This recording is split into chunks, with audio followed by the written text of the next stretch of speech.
অনেকে অনেকভাবেই তো রোস্ট রান্না করে, কিন্তু বিয়েবাড়ির স্টাইলে কি সবাই রান্না করতে জানে কিংবা পারে? আমি শিখিয়ে দিব কিভাবে ঘরোয়া মশলা দিয়ে বিয়েবাড়ির স্টাইলে রোস্ট রান্না করা যায়। আমি আসমা তোমাদের মাঝে হাজির হলাম নতুন একটি রেসিপি নিয়ে। বিয়েবাড়ির স্টাইলে চিকেন রোস্ট রান্না করা। এটি রান্না করতে হলে আমার প্রথমে লাগবে 2 কেজি পরিমাণ ব্রয়লার মুরগি, 2টা, টোটালি হবে 8 পিস। প্রথমে আমি কেটে ধুয়ে পরিষ্কার করে নিব। তারপর ফ্রাই প্যানে তেল গরম করে সামান্য লবণ মেখে পর্যায়ক্রমে টুকরোগুলো ভাজতে থাকবো। লাল লাল করে ভাজা হলে আমি একটা ডিশে উঠিয়ে ফেলবো। যেহেতু মুরগিটা ছিল ব্রয়লারের মুরগি, সেজন্য লাল লাল করে আমার ভাজতে হবে। আর এই ব্রয়লারের মুরগি দিয়ে রোস্ট তৈরি করলে সফটি ভাব আসে বেশি এবং তাড়াতাড়িও রান্না হয়ে যায়। রান্নার জন্য কোনো পেরেশানি লাগে না।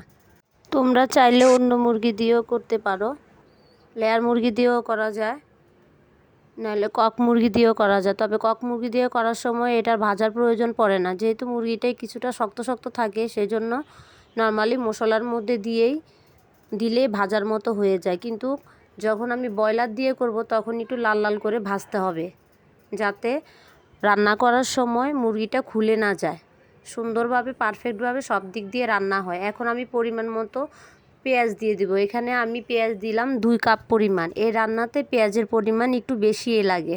তারপরে তেল দিব। তেল দিয়ে আমি পেঁয়াজ বেরেস্তা করব। পেঁয়াজ বেরেস্তা করে নিব।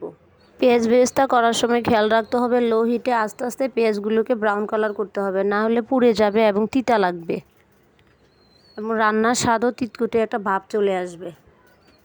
আমার বেরেস্তা করা শেষ, আমি এগুলি উঠিয়ে ফেলবো।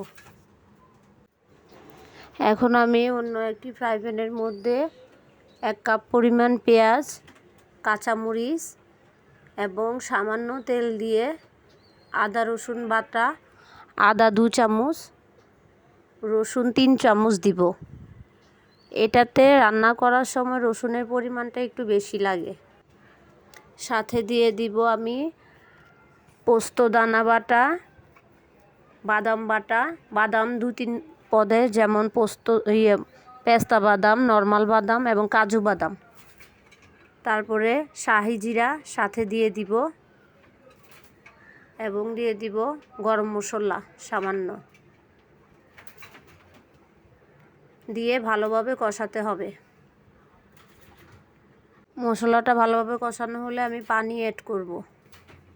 যেহেতু এটার মধ্যে বাদাম বাটা দেওয়া হয়েছে, সেহেতু আগুনের আঁচ যখন একটু বলক আসবে পানিটা, তখন একটু কমাতে হবে, নাহলে নিচে লেগে যাওয়ার সম্ভাবনা বেশি থাকে। তারপরে ভাজা মাংসের টুকরাগুলো দিয়ে দিব। দিয়ে ভালোভাবে কষাতে হবে, যাতে মশলাগুলোর ভিতরে ভালোভাবে সেদ্ধ হয় এবং মাংসের ভিতরে মশলা ঢুকে। পরিমাণ মতো লবণ অ্যাড করব। যে যেরকম স্বাদে লবণ খায় সেরকম লবণ ব্যবহার করবে। আমি প্রথমে একটু কমই দিব, পরে লাগলে আরও দিব। যেহেতু ভাজার সময় লবণ ব্যবহার করলাম, সেহেতু রান্না করার সময় লবণের পরিমাণটা একটু কম দেওয়াই ভালো। তারপরে দিয়ে দিব টমেটো সস। যখন একটু বলক আসবে তখন টমেটো সস দিয়ে দিব। আমি যখন এই মশলার মধ্যে ভাজা মাংসগুলি ব্যবহার করেছিলাম তখন কিন্তু সামান্য পানি দিয়েছি। এখন টমেটো সস দিয়ে আরও কিছুক্ষণ কষাবো। এই রান্নাটা কিছুটা লং টাইম প্রসেসের হয়, একটু ধৈর্য সহকারে রান্নলে কিন্তু অসাধারণ হয়। তারপরে দিয়ে দিব ঘরোয়া পদ্ধতিতে তৈরি করা টক দই। টক দই দেওয়ার পরে ভালো মতো নাড়তে হবে। সাধারণত টক দই দেওয়ার পরে নিচে লেগে যাওয়ার সম্ভাবনা থাকে। নাড়া দেওয়ার পরে একটু ডিম আঁচে করে প্রায় মিনিট 10 রান্না করতে হবে। এমন টকবক করে যখন রান্না হয়ে যাবে তখন দিতে হবে কাঁচামরিচ। এই রান্নার মধ্যে খেয়াল করেছো কি না জানি না, কোনো রকমের শুকনা মরিচ দিই নেই। এখন আমি জিরার গুঁড়া দিব। জিরার গুঁড়া দিয়ে 10-12 মিনিট রাখবো।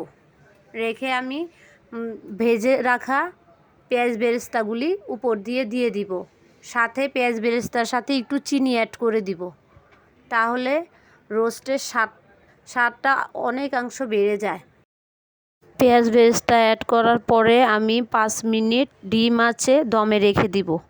উপরে যখন তেলটা ভেসে উঠবে তখন আমি নামিয়ে ফেলবো এবং রান্নাটা ডান হয়ে গেল। তারপরে আমি সার্ভিং ডিশে পরিবেশন করলাম। দেখো কীরকম লোভনীয় লাগছে। শুধু বিয়েবাড়ির স্টাইলে তারা কালার ইউজ করে, ফুড কালার। আমি কোনো ফুড কালার ইউজ করিনি।